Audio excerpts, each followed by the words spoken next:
จับผมไม่มองโพงยังใบกับออกนี่បាទជម្រាបសួរសួស្តីពុកម៉ែបងប្អូនបាទគឺថាដូចក្បាលវីដេអូចឹងបាទគឺថាខ្ញុំឈ្មោះតែបាទថាថ្ងៃនេះគឺយើងមកនាំគ្នាធ្វើផាក់លើគ្រឿងក្នុងជ្រូកទាំងអស់គ្នាបាទហ្នឹងហើយជាដំបូងគឺយើងយកគ្រឿងក្នុងដែលយើងទិញពីផ្សារមកសម្អាតមានកាពះមានពវៀនមានស៊ូតអីហ្នឹងបងប្អូនយើងលាងសម្អាតវានឹងអំបិល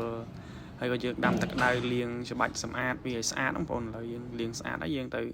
គ្រឿងវាវិញបងប្អូននេះគ្រឿងវាមានលក្ខក្រូចសើចមានអូចាក់ការចាន់អីហ្នឹងបងប្អូនដូចតែគ្រឿងផាក់លើវាឯងហ្នឹងបងប្អូនឥឡូវយើងធ្វើការលីងស្ករហើយយើងដាក់ខ្ទឹមមក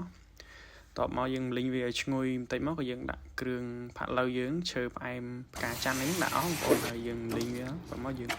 ច្បល់វាចូលគ្នាបន្តិចមកយើងចាក់ប្រេងខ្យងបន្តិចទៅប៊ីចេងបន្តិចរ៉ូឌីបន្តិច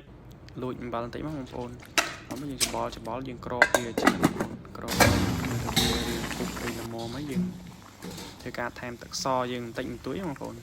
ហើយយើងធ្វើការក្របវាទុកចោលរយៈពេល1ម៉ោងដល់2ម៉ោងទេបងប្អូនបន្លែវាមានតសក់បងប្អូនតសក់ឆ្ងាញ់យើងហាន់សិតសបកតិចៗបងប្អូនហ្នឹងហើយយើងលាងសម្អាតវាស្អាត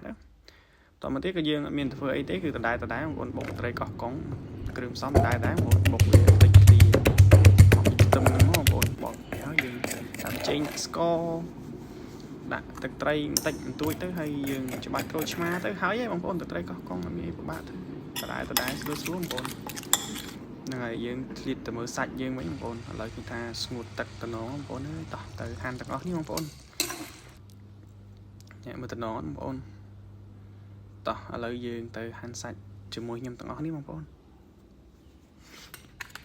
ជឿថាការហាន់សាច់របស់ខ្ញុំវាស្អាតបានប៉ុណ្ណាដែរបងប្អូនឥឡូវយើងហាន់ហើយបងប្អូនតោះទៅញ៉ាំទាំងអស់គ្នា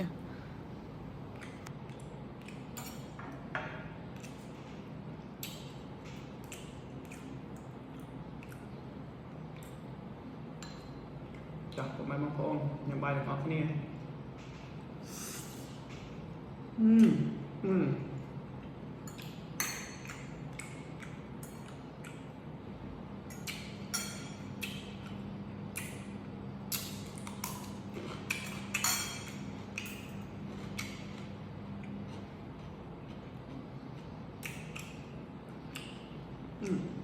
nó mau quá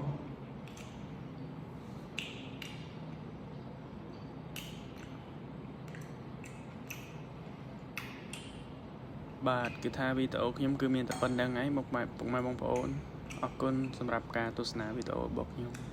បើពេញចិត្តសូមចុច follow ខ្ញុំមួយផងបាទបាយបាយជួបគ្នាវីដេអូក្រោយអរគុណច្រើន